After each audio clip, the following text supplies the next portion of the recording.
მაყურებელმა კი იცის, რომ დღეს ჩვენი სტუდიის სტუმარი იქნება ნათია ფანჯიკიძე, რომელიც უკვე ტელევიზიაშია. და ვისაუბრებ ძალიან საინტერესო თემაზე, გაკოცებ და მოგირჩება. გაიხსენეთ ეს ფრაზა, რამდენჯერ გითქვამთ თქვენი შვილისთვის დასამშვიდებლად, შედეგსაც არ დაუყოვნებია, უებარი წამლის ეფექტი ქონია ამ სიტყვებს. გიფიქრიათ, რომ ჰიპნოზიური მშობლები ხართ. პირველად ამ თემაზე მაშინ დავფიქრდი, როცა ნათია ფანჯიკიძის ბლოგი წავიკითხე და იმდენად დაგვაინტერესა ამ თემამ, რომ გადავწყვიტეთ ნათია ფანჯიკიძე სტუდიაში მოგვეწვია, რომელსაც ახლა ველოდებით შემოგვიერთდება სულ ცოტა ხანში.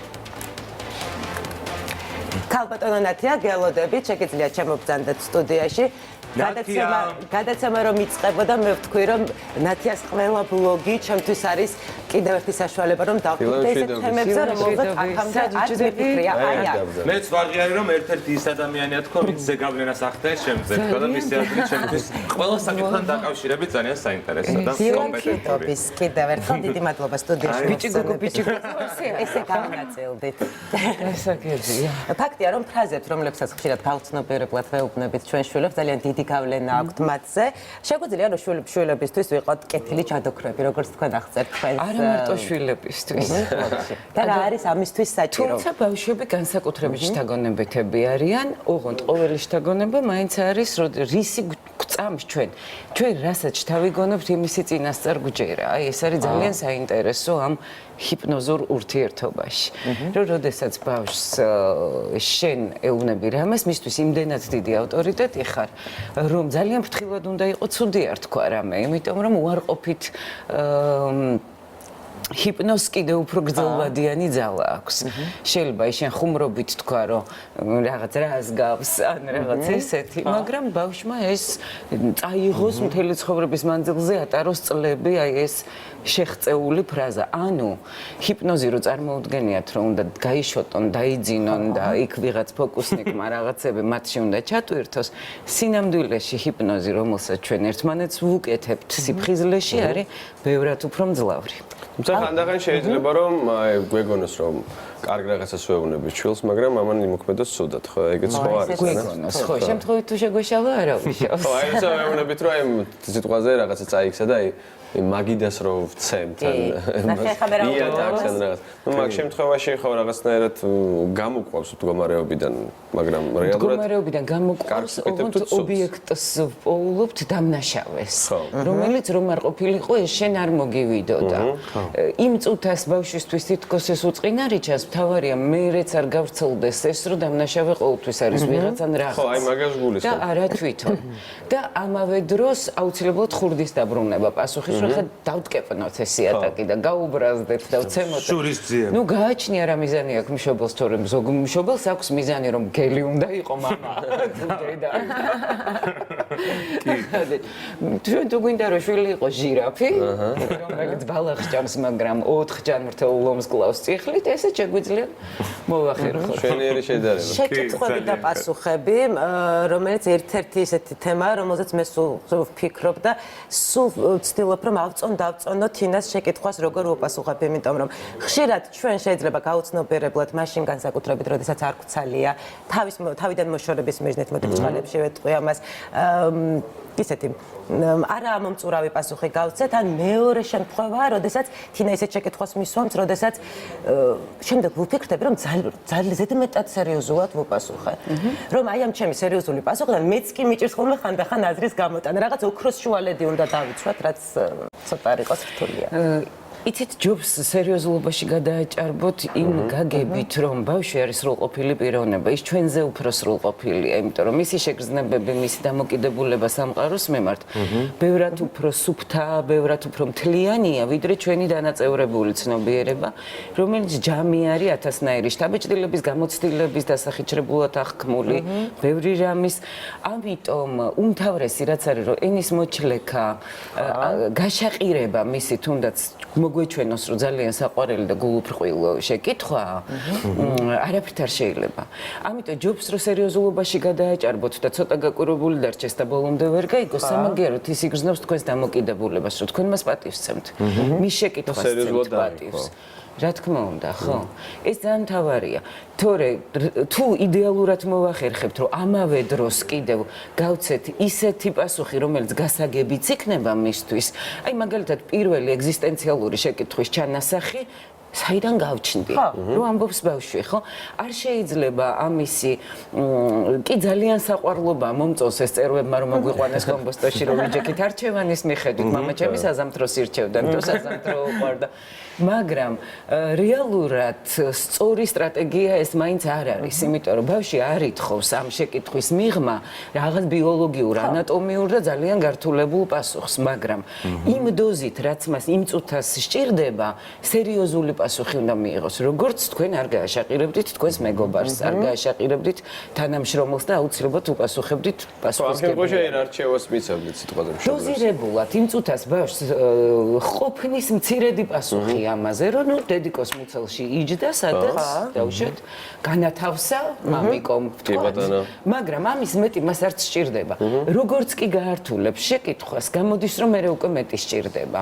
იქაც უნდა შევარჩიოთ შესაბამისი სიტყვები, შესაბამისი ზომაწონის პასუხი, რომელიც მისთვის არ ჩოკის მომგვრელი აღმოჩნდება და ნაადრევი, მაგრამ არც ის რომ მასხარად ავიგდეთ და გავატარეთ ყურა. და პასუხი რომლითაც იმ მომენტში ვიშორებთ ბავშვს. იმ მომენტში ვიშორებთ, აქ მთავარი მესიჯი არის, იცით რა არის, ჩვენი სიტყვები ყველაზე ნაკლებად მნიშვნელოვანი რამ გახლავთ. ყველაზე მნიშვნელოვანი ჩვენ შორის არის სწორედ ის არასიტყვიერი, არავერბალური კონტაქტი, რაც ბევრად მეტია ვიდრე სიტყვები, რომელსაც არ გააჩნია მათემატიკური სიზუსტე სამყაროს აღწერისას. ამიტომ აქ ძალიან მთავარი არის სწორედ ჩვენი შინაგანი აქტი და აი რომ მოიშორეთ თავიდან, ეს რო ილექება მის ცნობიერებაში, ეს ბევრად უფრო უარყოფითი რამ არის, ვიდრე რას ეტყოდით. შინაარსობრივად, იმიტომ რომ შინაარსები შეიძლება კიდეც გაქრეს, კიდეც დაავიწყდეს, მაგრამ ის ხელნაკრავობა გახვეს მის პიროვნებას ძალიან დიდხანს. ეს პასუხი რჩევა უფრო რაღაცა ოპტიმისტური ხაზით უნდა იყოს, ხო? ბავშვისთვის აი რაღაცა უნდა ჩაუნერგო, რომ რაღაცა კარი გამოსავალი. რაღაც ოპტიმისტური მიმართულება უნდა მისცე ბავშვს. თუ აი რაღაცა მწარე რეალობა. ხო, ოპტიმისტურიც ძალიან მაჟორულიც, რა თქმა უნდა, არის ყალბი. იმიტომ რომ ტკივილი განიცდება, ტკივილი მნიშვნელოვანია. ჩვენ დილას გვაღვიძებს სტრესის ჰორმონი, ჩვენი გაღვიძება უკვე სტრესია, კორტიზოლი უნდა დაწინაურდეს, რომ დავაჭყიტოთ თვალები. როგორ მოვამზადოთ ანუ ბავშვი სტრესისთვის? ხო, იცით, აი გამიგია. არა, გამიგია ხშირად. ისე რომ არ დავსტრესო. ხო, აი ბავშვს ისეთ პირობებს, აი ხშირად გამიგია, რომ ბავშვს ისეთ პირობებს ნუ უქმნი, რომ ყველაფერი ხელის გულზე იქნება, რომ ცხოვრება ძალიან ლამაზია, მშვიდი, უნდა პირიქით აჩვენო, რომ ცხოვრებაში შეხვდება წინააღმდეგობები, სირთულეები და ამ კითხვას ერთად მივამატებ. მკაფიო პოზიცია, აქ მთავარი უკაცრავად.